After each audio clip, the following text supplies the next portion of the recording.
रहे हैं। सुपर्णो Moitra spokes person है टीएमसी के, साथ ही मेरे साथ जुड़ रहे हैं गोपाल कृष्ण अग्रवाल बीजेपी के स्पोक्स पर्सन है, साथ ही अशोक वानखेड़े साहब हमारे साथ हैं, सीनियर जर्नलिस्ट। इनके अलावा हमारे साथ हमारे सहयोगी कोलकाता से अमित जुड़ेंगे और थोड़ी देर में पल्लवी घोष भी हमारे साथ होंगी, उनसे भी मैं जुड़ूंगी और बातचीत करूंगी कि किस तरह अभी इस जश्न को लेकर तस्वीरें सामने आ रही है। लेकिन सबसे पहले अशोक वानखेड़े जी, ये हुगली के आराम बाग की जो तस्वीरें हैं सर, बेहद चिंता में डालती हैं कि यकीनन किसी भी चुनाव में एक पार्टी की जीत होती है, एक पार्टी की हार होती है, लेकिन उस हार और जीत के बीच में किसी के दफ्तर को इस तरह से आगजनी कर देना, उसको फूंक देना, ये कितना जायज है? ये तो सरासर गलत है। ये बिल्कुल गलत है, लेकिन ये बंगाल की राजनीति, बंगाल की राजनीति हमेशा हिंसक रही है। चाहे लेफ्ट तृणमूल हो, लेफ्ट कांग्रेस हो, तृणमूल बीजेपी हो, इस हिंसा पे कहीं ना कहीं नेताओं ने कंट्रोल करने की जरूरत है, क्योंकि इतने सारा अच्छा बहुमत मिला है ममता को। इस बार ममता ने एक छवि सुधारने की और अपने पार्टी की भी छवि सुधारने का काम वो कर सकते हैं। सबसे पहले एक अपील कर देनी चाहिए कि चुनाव खत्म हो गए, दुश्मनी खत्म है, और भारतीय जनता पार्टी की कोई भी ऑफिस हो, या इसके पहले एक जो उम्मीदवार था उसके गाड़ी पे हमला हुआ, वो भी वीडियो हमने इसी चैनल पे देखा है। ऐसे कई वारदातें हम देख रहे हैं, तो कहीं ये जो हुल्लड़बाजी है इसको कहीं ना कहीं कंट्रोल करना पड़ेगा, नहीं तो फिर उसके बाद वही स्थिति होगी। यदि साल भर यही आरोप प्रत्यारोप और बदले की भावना से कार्यवाही होती रही, तो फिर ये उस मतदाताओं के लिए काम क्या कर पाएंगे? क्योंकि यदि आपस में ही लड़ना है और आपस में एक दूसरे के ऑफिस चलाने हैं, तो उसका कोई पर्पस तो सॉल्व नहीं होता। बंगाल की जनता ने न्याय किया है ममता के साथ। यदि ममता को ऐसा लगता होगा कि 215 सीटें उसको दी है, यदि जो रुझान बताते हैं, उस बात तो ममता ने दिल बड़ा करना चाहिए और तमाम लोगों को बोलना चाहिए। ये भारतीय जनता पार्टी के जो लोग हैं, है तो बंगाल के ही ना। वहाँ जो चुनाव लड़े वो बंगाल के ही लोग हैं, ऐसा तो नहीं बंगाल के बाहर से लोग आए हैं, है तो बंगाली अस्मिता देखी जाए। और कम से कम यहाँ अब भाजपा तृणमूल ये जो हिंसा है, जो बार बार डर लग जाता है इस बात का। जिस हिसाब से चुनाव में प्रचार में आरोप प्रत्यारोप चल रहे थे, लग रहा था ऊँट किस करवट भी बदले। यदि भारतीय जनता पार्टी आज 200 से पार होती, तो शायद तृणमूल कांग्रेस के भी ऊपर हमले होते, क्योंकि उस बंगाल के राजनीति का वो कैरेक्टर बन चुका है हिंसा। इसको कहीं ना कहीं इस पर वानखेड़े जी, सुपर्णो मोइत्रा से जवाब लेना बहुत जरूरी है। सुपर्णो मोइत्रा जी, सीधा सवाल आपसे सर ये कि हमने चुनावों के दरमियान भी देखा कि किस तरह से बीजेपी की रैलियों को प्रभावित करने की, पत्थरबाजी करने की तस्वीरें सामने आई। उसमें बीजेपी ने टीएमसी पर और टीएमसी ने बीजेपी पर आरोप लगाए। लेकिन सर, जश्न के दरमियान अगर किसी हारी हुई पार्टी, जो कि रुझानों में हारी हुई अभी दिख रही है, उसके दफ्तर पर इस तरह से आगजनी की जाती है, तो सर जिम्मेदारी तो आप ही लोगों पर आएगी इस बात की।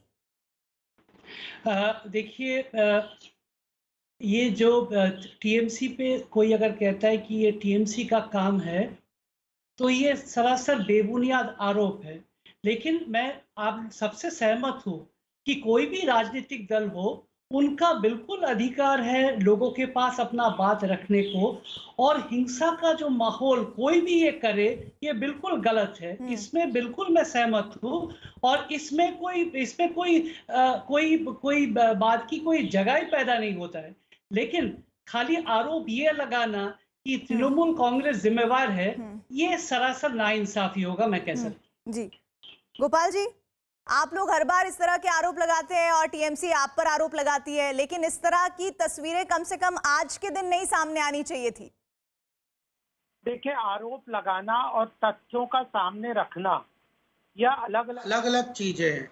आरोप लगाया जाता है बिना तथ्यों के, और अगर आप देखें तो भारतीय जनता पार्टी जब जो कैंपेन चल रही है भी उस तरह से हमारे राष्ट्रनेता जो हैं वो तो रैली ऊपर भी पथराव किया गया, युवा मोर्चा उस पे पथराव किया गया, बम फेंका। तो मुझे लगता है कि यह जो जीत का जश्न है तृणमूल कांग्रेस पहले भी, वो तो इलेक्शन कमीशन ने इस पूरी तरह से इस चीज को रोकना, इलेक्शन को हिंसा के बिना करवा दिया। अदरवाइज अब ये तृणमूल कांग्रेस का जो डीएनए जिसको कहते हैं, वो हिंसा के आधारित है, और वह बुरी तरह से हिंसा पे आमदा पहले भी रहने वाले थे, आगे भी ये कोशिश करेंगे। नहीं, लेकिन गोपाल जी, अगर डीएनए की आप बात कर रहे हैं टीएमसी की, तो अगर ऐसा डीएनए था और पश्चिम बंगाल की जनता वाकिफ थी,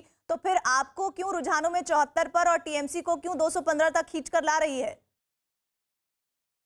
अगर आप इसको ये मान के चलते, भारतीय जनता पार्टी की पिछले बार 2-3 सीटें थी, उससे बढ़ के आज 80 82 85 हो गई है, तो अपने आप में यह एक बहुत बड़ा अचीवमेंट है भारतीय जनता पार्टी का। वह तो यह मान के चल रहे हैं कि सब लोग सोच रहे थे कि हमारी सरकार बनेगी, इसके अनुसार कैलकुलेशंस में कमी मानते हैं। अदरवाइज पश्चिम बंगाल में हमारी जो परफॉर्मेंस है वो बिल्कुल ठीक है, बहुत अच्छी है और बहुत इम्प्रूव की है। परसेंटेज ऑफ वोट भी हमारा कम नहीं हुआ होगा।